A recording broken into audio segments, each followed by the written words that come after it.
मन की रजोगुण तथा तमोगुण वृत्तियाँ सत्य में लीन होकर आत्म प्रत्यक्ष करती हैं, जिसे मन अखंड हो जाता है। इसलिए भारतीय आचार्यों ने कहा है कि अखंड बुद्धि समास्वाध्यम काव्यम। ये अखंडता रूप में प्रतिरूपित होती है। रूप का सृजन ही कलात्मक सृजन है, जिसकी अनुभूति कला की अनुभूति है।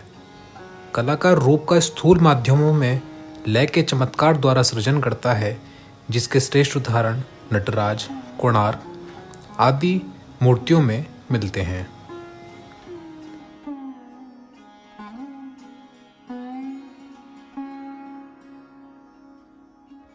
कला के अनेक पहलू हैं, अनेक दिशाएं हैं। विविध दिशाओं में अनेक उद्देश्य तथा विशेषताएं हैं। इन विविधताओं में कला क्या है? कुछ लोग आंतरिक भावों की अभिव्यक्ति को कला कहते हैं, तो कुछ यथार्थ के चित्रण को ही कला कहते हैं। कुछ की माने तो अवचेतन तथा चेतन मन में उत्पन्न हुए प्रेरणाएं और आंतरिक भावों को जब कलाकार अभिव्यक्त करता है, तभी उसे कला कहा जाता है। और कुछ विद्वानों की माने तो यथार्थ में जो दिखाई दे रहा है, उसका ही सचित्रण ही कला है। ठीक उसी प्रकार आज हम देहरादून स्थित चित्ररेखा आर्ट स्टूडियो में कलाकार मोहम्मद मोइन से साक्षात्कार करने जा रहे हैं, जो एक यथार्थवादी चित्रकार हैं, जिनकी कला में यथार्थ चित्रण इतनी खूबसूरती से किया जाता है, मानो वह चित्रण नहीं, वास्तव में आपसे बात करती सजीव कृति हो। नमस्कार, मैं भानुदेव शर्मा, निर्देशक अमृतांशु आर्ट ग्रुप, आप सभी का स्वागत करता हूं आज के इस साक्षात्कार प्रस्तुति में, जिसमें हम देहरादून के जाने माने कलाकार मोहम्मद मोइन से उनके कला जीवन व उनकी कला विशेषताओं के बारे में जानेंगे।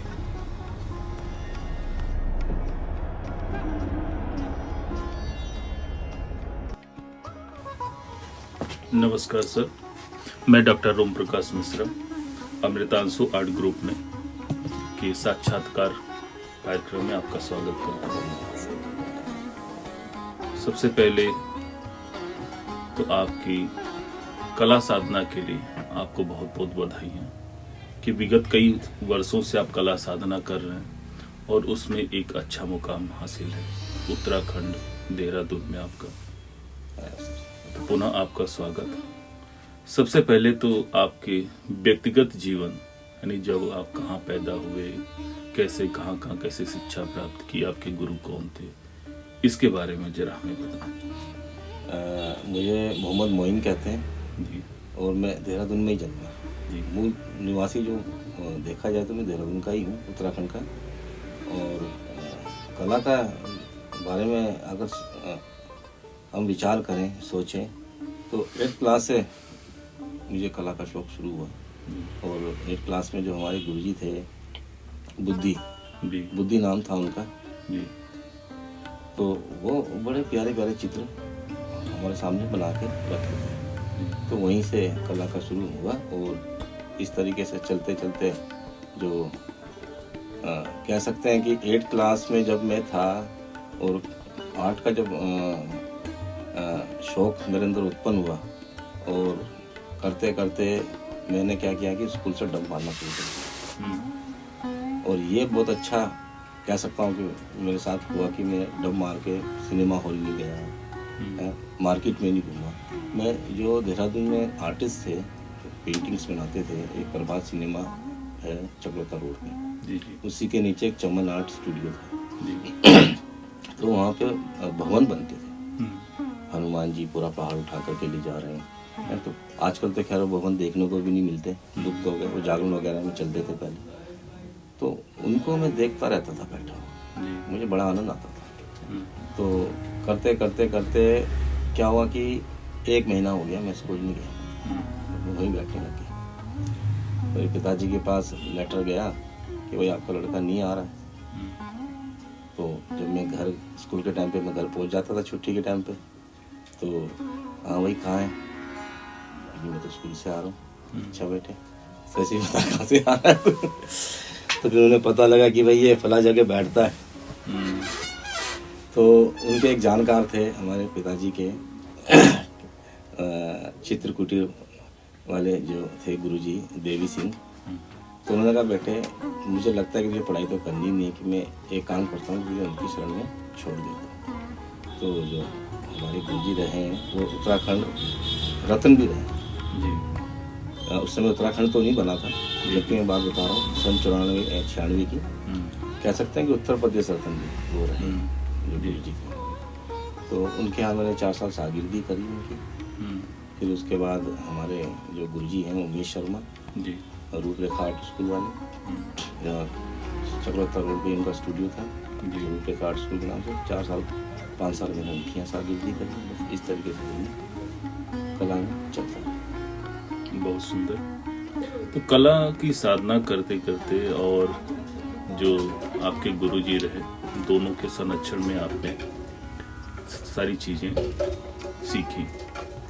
लेकिन एक चीज जैसा आपने बताया कि आपकी शिक्षा बीच में रुक गई थी, तो शिक्षा दोबारा कैसे स्टार्ट की? वापस आप बीए में? हाँ, ये एक आप विषय कह सकते हैं। बताएं। हुआ क्या कि जब मैंने 4 साल गुरुजी के यहाँ सीखा, देवी सिंह जी के यहाँ, और 4 साल मैंने उमेश शर्मा जी के यहाँ सीखा पेंटिंग। अक्सर क्या होता है जो कलाकार होते हैं जी, उनकी पढ़ाई से रुचि एक तरीके से खत्म हो जाती है। वो हर वक्त बस पेंटिंग करना चाहते हैं जी, जिस वजह से पढ़ाई से दूर हो जाते हैं। और कोई समझाने वाला भी नहीं मिला कि अगर आपको इस क्षेत्र में आगे जाना है तो उसके लिए पढ़ाई जरूरी है। हमारे जहन में बस एक यही बात रही कि बस पेंटिंग ही करेंगे तो आगे चले जाएंगे। और इसका एहसास मुझे तब हुआ जब मेरी शादी हो गई जी। शादी हुई, जिम्मेदारियां मुझ पे पड़ी। पहले तो थोड़ा बहुत मैं पेंटिंग करता था, उससे मेरी गुजर बसर हो रही थी क्योंकि मैं अकेला था। जब एक व्यक्ति मेरे साथ जुड़ा और एक से फिर जब 2 हुए, थोड़ी जिम्मेदारियों का मुझे एहसास हुआ, तो फिर जो मैं कमा रहा था तो उससे मेरी पूर्ति नहीं हो पा रही थी। तो फिर इसको लेकर के फिर मैंने कहा कुछ किया जाए। काम भी इतना नहीं मिल रहा था, जो कमर्शियल काम होता है, पोर्ट्रेट जो लोग बनवाते हैं, लैंडस्केप बनवाते हैं, ये भी काम लगभग मार्केट से धीरे धीरे गायब होता चला गया। और अभी भी बहुत कम, जैसे कि अब डिजिटल कैमरा आ गया, तो लोग पोर्ट्रेट नहीं, कैमरे से ही वो इफेक्ट आ जाता है। और फिर फ्लैक्स प्रिंट की मशीनें आ गई, इससे बड़े बड़े प्रिंट निकल जाते हैं, लोग अपना उसी में छपवाते हैं, अपना लगवा देते हैं। तो इस तरीके से थोड़ा सा जो कमर्शियल काम था मार्केट का वो ख़त्म होता चला गया। फिर मैंने सोचा भाई जीवन तो चलाना ही है, क्या करें। तो फिर मैं स्कूलों में गया। अब स्कूलों में गया क्योंकि चित्ररेखा आर्ट स्कूल और चित्र कुटीर आर्ट स्कूल और रूपरेखा आर्ट स्कूल, यहाँ पे तो मैं बच्चों को सिखाता ही था, सीखता भी था। पर एक समय ऐसा आया कि मैं सिखाने भी लगा बच्चों को, गुरुओं के संरक्षण में ही। तो मुझे लगा कि मैं स्कूलों में भी पढ़वा लूँगा। तो मैं स्कूलों में गया कि जी मैं कलाकार हूँ, पेंटिंग वेटिंग करता हूँ, और आप चाहें तो टीचर के तौर पे मुझे रख सकते हैं। भाई क्या करते हैं जी। तो फिर वहाँ से एहसास हुआ, उन्होंने कहा भाई आप कहाँ से प्रमाणित है कि कलाकार। मैंने उनको अपने चित्र दिखाए कि ये मेरे द्वारा बनाए हुए चित्र हैं, आप कहीं तो मैं कोई स्केच आपको बना के दिखा देता हूँ। कि इस बात को कोई मानने को तैयार नहीं हुआ। 2-3 स्कूलों में गया, उन्होंने यही कहा कि आप ये बताएं कि प्रमाणित कहाँ से। तब मैंने इस पर शोध किया तो मुझे पता लगा कि प्रमाणित जो होता है वो शिक्षा जब तक आपके पास नहीं होगी, BA MA, तब तक आप इस कह सकते हैं योग्य नहीं हो सकते कि आप कहीं पढ़ें। तो फिर मैंने दोबारा से पढ़ाई शुरू करी सन 2009-10 से, और इस तरीके से फिर मैंने 10th करी, फिर 12th करी, फिर BA किया, और फिर MA किया, फिर B.Ed किया, और आज मैं अपना एक इंस्टीट्यूट चला रहा हूँ। बहुत सुंदर। आपकी कलात्मक यात्रा के साथ साथ आपकी जो अकादमिक यात्रा है वो भी बहुत खूबसूरत रही। एक प्रश्न उठता है कि आपने अपनी शिक्षा दीक्षा कंप्लीट करने के पश्चात आप नौकरी की तरफ नहीं गए, आपने स्वरोजगार को चुना और अपना चित्र रेखा आर्ट स्टूडियो डेवलप किया। तो ये चित्र रेखा का जो कॉन्सेप्ट है, जो विचार है, आपको कहाँ से आया? चित्र रेखा जो है एक तरीके से मेरे गुरुजनों का आशीर्वाद है जी। तो मैं चाहता हूँ कि ये हमेशा मेरे साथ रहे, क्योंकि जब सबसे पहले मैं सीखने गया था चित्र कुटीर आर्ट स्टूडियो में, तो देवी सिंह उनका जो स्टूडियो था वो चित्र कुटीर के नाम से था। जी जी। और जो दूसरे गुरुजी मेरे रहे हैं उमेश शर्मा जी, उनका रूपरेखा आर्ट स्कूल था जी। हालांकि उमेश शर्मा जी जो थे वो हमारे जो गुरुजी थे देवी सिंह उन्हीं के शागिर्द थे, कह सकते हैं कि वो उमेश शर्मा जी मेरे बड़े भाई समान और गुरुजी जो हैं वो बाप समान। तो इन दोनों का मैंने मिश्रण किया अपने इसमें, चित्र को मैंने गुरुजी का लिया और रूपरेखा में से रेखा मैंने जो हमारे उमेश शर्मा जी थे जी। उनका नाम उठाया, तो चित्र रेखा इस प्रकार मैंने अपने इंस्टीट्यूट का नाम रखा। बहुत सुंदर। तो लगभग 20 साल के आसपास आपकी कला यात्रा हो जाती है, जिसमें आप बच्चों को कलात्मक ज्ञान भी देते हैं, कॉमर्शियल काम भी करते हैं, और जो आपकी व्यक्तिगत शैली है उसमें भी आप काफ़ी काम करते हैं। तो ये सब काम कलात्मक करते करते आपका क्या विचार रहा कि कला साधना का क्या भविष्य हो सकता है, विशेषकर उत्तराखंड में? देखिए उत्तराखंड हमारे सामने ही बना जी। तो उत्तराखंड की जो कह सकते हैं रूपरेखा है जी वो हम ज़्यादा बेहतर जानते हैं जी। अभी अभी उत्तराखंड बना तो मैं समझता हूँ कि लोगों के पास अभी अभी पैसा आया जी जी और अभी वो व्यस्त हैं जी खाने में, अच्छे कपड़े पहनने में, मकान बनाने में, गाड़ियाँ खरीदने में। जहाँ तक मुझे लगा कि थोड़ा सा कला का उनके अंदर अभाव है, जी। पर ऐसा नहीं है। पैसा आ गया तो कला का भी मैं समझता हूँ उनके अंदर ज्ञान आ जाएगा। और जब उन्हें एहसास होगा कि भाई जब हम 1 करोड़ का मकान बना रहे हैं और इस मकान की दीवार पे कोई पोस्टर लगाएंगे तो थोड़ा चीप लगेगा, कम से कम नहीं तो 20 या 25 या 50,000 की पेंटिंग इसमें लगी होनी चाहिए। तो मुझे लगता है कि आने वाला समय जो है उत्तराखंड में कला के प्रति सुनहरा है, ऐसा मेरा मानना बहुत है। सुंदर कि यहाँ के लोगों में कलात्मक बोध की भावना निरंतर बढ़ रही है जी। जहाँ तक मैं समझ पा रहा हूँ, और आने वाले दिनों में और विकसित होने की संभावना भी है। एक व्यक्तिगत प्रश्न है, ऐसा हम सुनते आए हैं कि कलाकार जब कला को चुनता है तो उसको परिवार से विरोध का सामना करना पड़ा।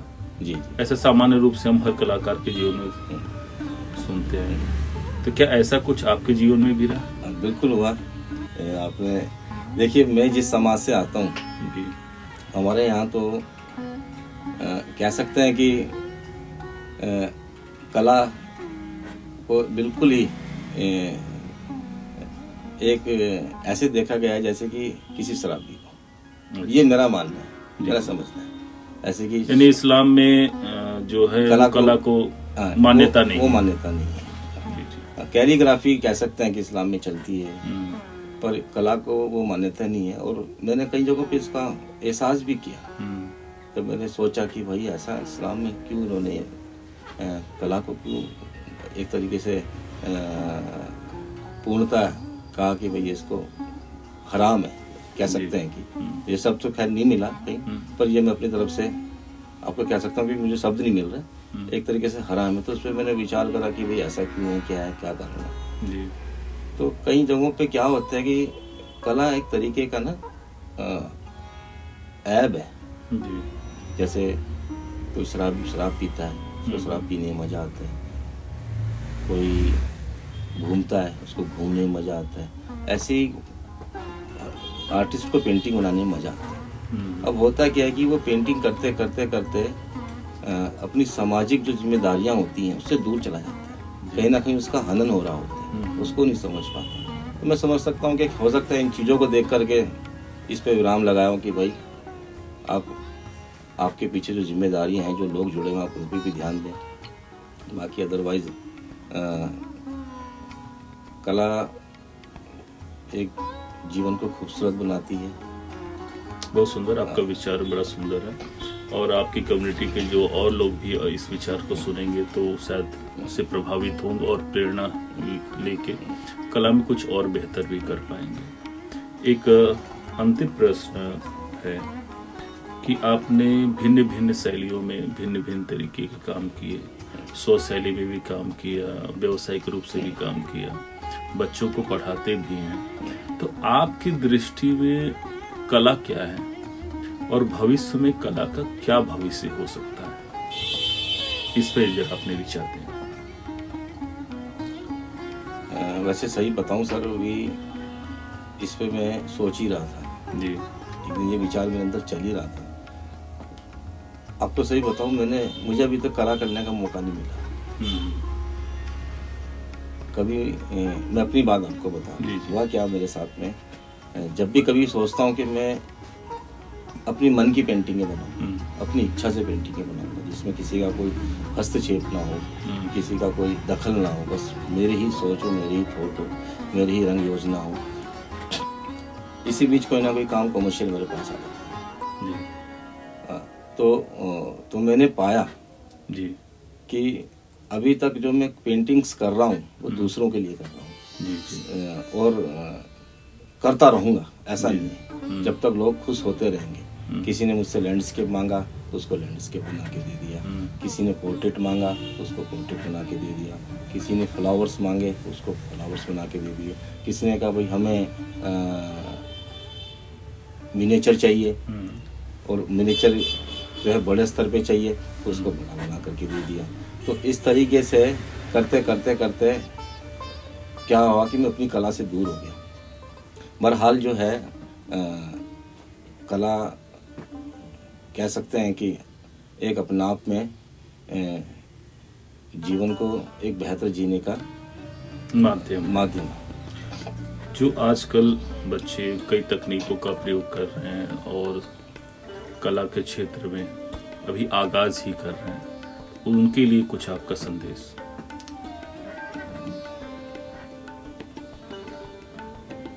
कि उन्हें किस तरह कला को आत्मसात करना चाहिए। देखिए, जो बच्चे आज के समय में जो कला पे काम कर रहे हैं उनको मैं कहना चाहूँगा कि होता क्या है कि जब बच्चे किसी कलाकार से प्रभावित होते हैं, क्योंकि जो सीखने वाला होता है वो किसी ना किसी को फॉलो जरूर करता है, और जब वो फॉलो हो जाता है तो वो देखा गया कहीं ना कहीं वो उसी में खो जाता है। होता क्या है कि वो उसी की तरह काम करने लगता है। तो यहाँ रोक करके बच्चों से ये कहना चाहूँगा कि आप कलाकारों से प्रभावित ना हो, उनसे प्रेरणा लें। जब आप प्रभावित हो जाते हैं तो आप खत्म हो जाते हैं, और जब आप प्रेरणा लेते हैं तो फिर आपका एक जीवन शैली और एक चित्र शैली चल पड़ती है कि कैसे कला करनी है, कैसे आगे बढ़ना है। ये बच्चों को मेरा संदेश। बहुत सुंदर सर, आज का साक्षात्कार बड़ा सार्थक रहा और अति संक्षिप्त में आपके जीवन को सागर्भित रूप में हम ले पाए, उसके लिए आपका बहुत बहुत धन्यवाद। अब आपके चित्रों और उसको हम देखेंगे और उसको दर्शकों के सामने हम प्रस्तुत करेंगे। बाकी दर्शकों का जो भी प्रतिक्रिया होगी उससे हम आपको सूचित करेंगे। बहुत बहुत धन्यवाद। नमस्कार।